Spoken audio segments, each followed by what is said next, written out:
So ayun guys, update lang dun sa nahack na Lalamove account. So last time pinento ko kung paano nahack yung account ko. So ngayon ano yung naging resulta. So Friday kasi noon guys nung nahack yung account ko, and Saturday, Sunday is sarado yung app. So no choice ako kundi hintayin ko na Monday para ma-report sa app yung account ko. And dito lang ako sa may Bonifacio. May Bonifacio nag-report ng account. And that time guys, meron pa akong existing na na order, existing na booking. And nung naking account ko is nag-automatic na arrive na pala siya guys. And since hindi ko alam kung saan ko i-deliver yung item, so hindi ko alam kung paano ko i-deliver ngayon yung yung booking, yung existing booking na nasa akin. So buti na lang merong history yung Google Map. So nakalagay doon kung saan ko pinick up yung item. Kaya ang ginawa ko guys, bumalik ako doon sa may pick up. So matagal bago ako nakabalik sa may pick up. And nung pagkarating ko doon is meron na siyang mga kasamang rider para sana hanapin ako. And that time daw is na-report na raw yung account ko. Ni-report niya na raw yung account ko kasi nga nag-arrive na wala pa, hindi pa na-deliver. Kinontak pa daw ako. Ang kaso nga lang, nung kinontak ako, sumagot naman daw pero pinatay din. And then yung pangalawa hindi na raw makontak. So yung number na tinatawagan na niya is yun na yung bagong number nung hacker. Kaya wala akong na-receive na call nung pickup. So number na nung hacker yung nakasave doon sa account ko guys.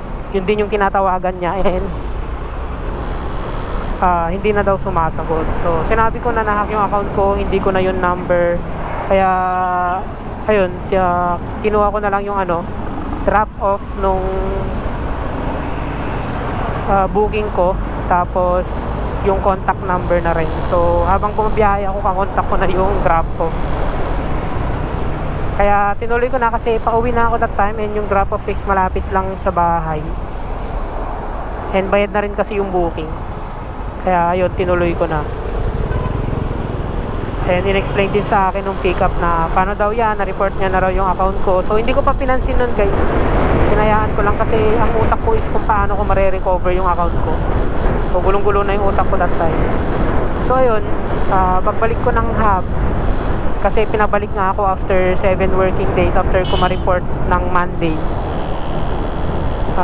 Pinabalik ako after 7 working days. So pagbalik ko, rekta lang na sinabi sa akin na sorry, may nag-report daw ng undelivered goods sa account ko. So ban na raw ako lifetime, total ban na raw. So hindi na raw ako makakabalik sa Lalamove. So yun yung nakakalungkot. Tapos ang masaklap pa is yung trato sa akin. Grabe yung pagtrato sa akin. Biruin mo, office pa yun Kasi that time gusto kong i-explain na baka nga yung report is dun sa previous na na booking. So habang nagsasalita ako, bigla ba naman sinabi na next. So gusto agad kausapin yung nasa likuran ko. So ayaw nang pakinggan yung gusto kong sabihin or gusto kong i-explain. Kasi gusto ko talaga ma-recover yung account ko. Kasi sayang naman. Parang feeling ko talaga nun nabastos talaga ako dun Nung nagsasalita ka pa sa harapan niya, tapos nakatingin na siya dun sa susunod sa pila sa akin, sabay-sabay sabi next.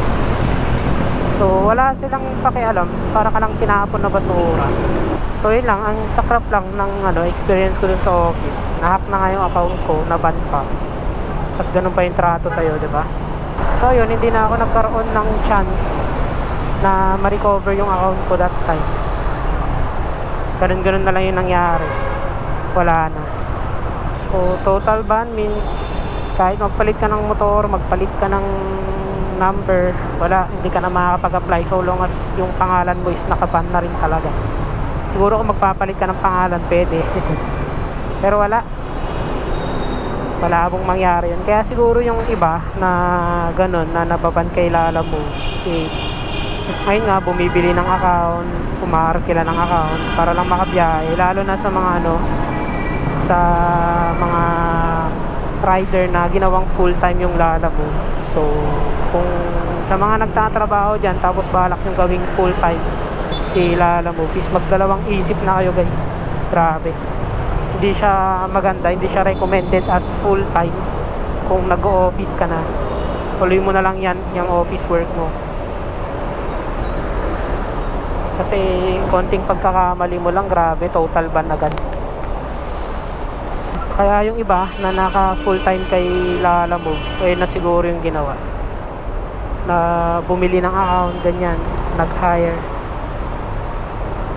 And karamihan sa mga ganun na hindi owner ng account is yun yung mga yun yung mga nagnanakaw ng account. So buti na lang yung gumamit ng account ko is hindi ako kinontak sa Facebook. So siguro walang nakuha sa sa account ko, or kung meron man is hindi naman ganun kamahalan, kasi walang nag-reach sa iniintay ko na merong mag-reach out sa kasi kung ano yung pangalan ko sa ID is ganun din yung pangalan ko sa sa Facebook ko.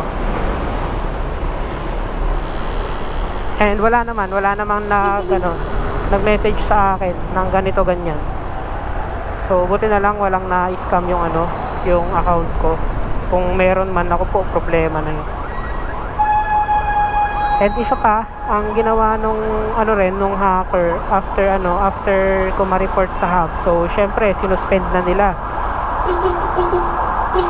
So after ma-suspend nung account ko, ayun, may mga nag-message na sa akin guys.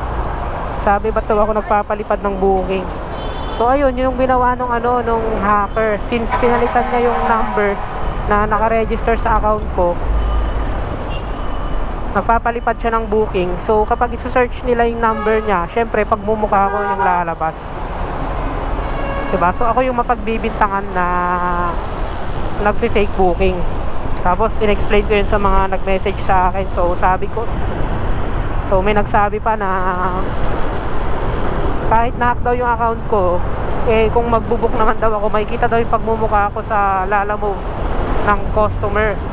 So ayun, kahit sabihin ko, explain ko na hindi ko na nga number yun, kaya kung isa-search mo yung number ko, walang lalabas dun sa Lalamove customer, dun sa Lalamove ng customer, kasi nga hindi na yun yung nakaregister sa account ko. Ang nakaregister na dun is yung number ng hacker. Kaya kung yung hacker mag-fake booking at isa-search mo dun sa Lalamove ng customer, pagmumukha ko yung lalabas, kasi nga number niya yun. So sana magets yun ng mga ng mga nang-aaway kasi inaaway na ako ng iba medyo marami-rami rin. So yun yung ginawa nung hacker. Siguro nga kaya niya ginawa yun kasi hindi pa siya nakakapang-scam, suspended na yung account. Once kasi suspended is hindi na mabiyahe.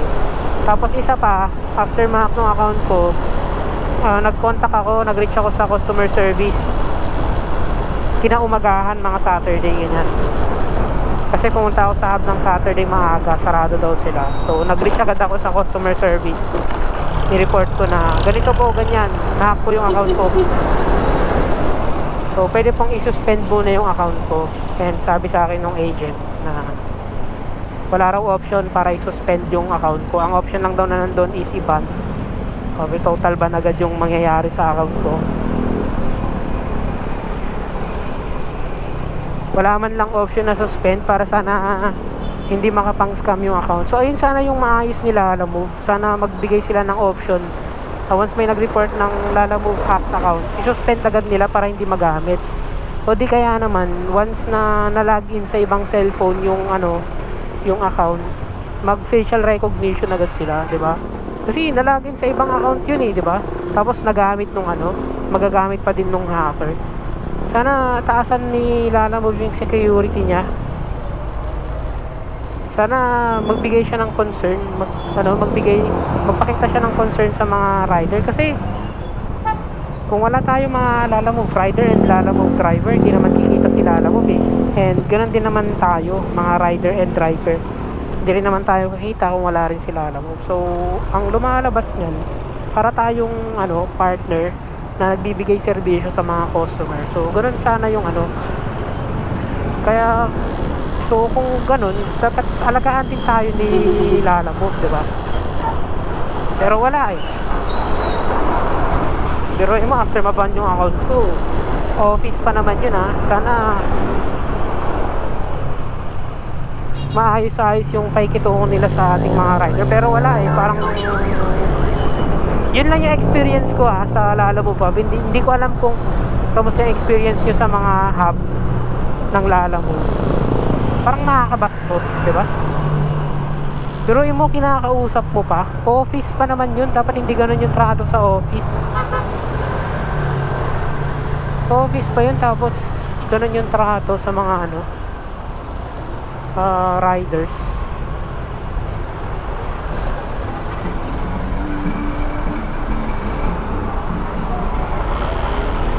So ayan lang yung nangyari sa account ko. After ako makabili ng bag, ganyan, ginastosan ko yung Lalamove account ko. Pero ayun, total ban. Ilang biyahe pa lang yung Lalamove account ko nang wala pa sa 200 yun eh. Total ban na. Saklap, di ba? So ayun, hanggang dito na lang guys. Kaya lang naman yung masasabi ko. Kayo ba, ano bang naging experience nyo sa mga Lalamove Hub? So ayan lang naman yung naging experience ko. Ayan din yung update dun sa Lalamove account ko. Na-hack na, naban pa, diba? So maraming salamat kung umabot kayo sa part ng video na to guys. So sana huwag niyong kalimutang mag-like at pa-subscribe din sa aking YouTube channel. See you guys on my next vlog. I know you told your friend you're not okay, and tell me what's wrong.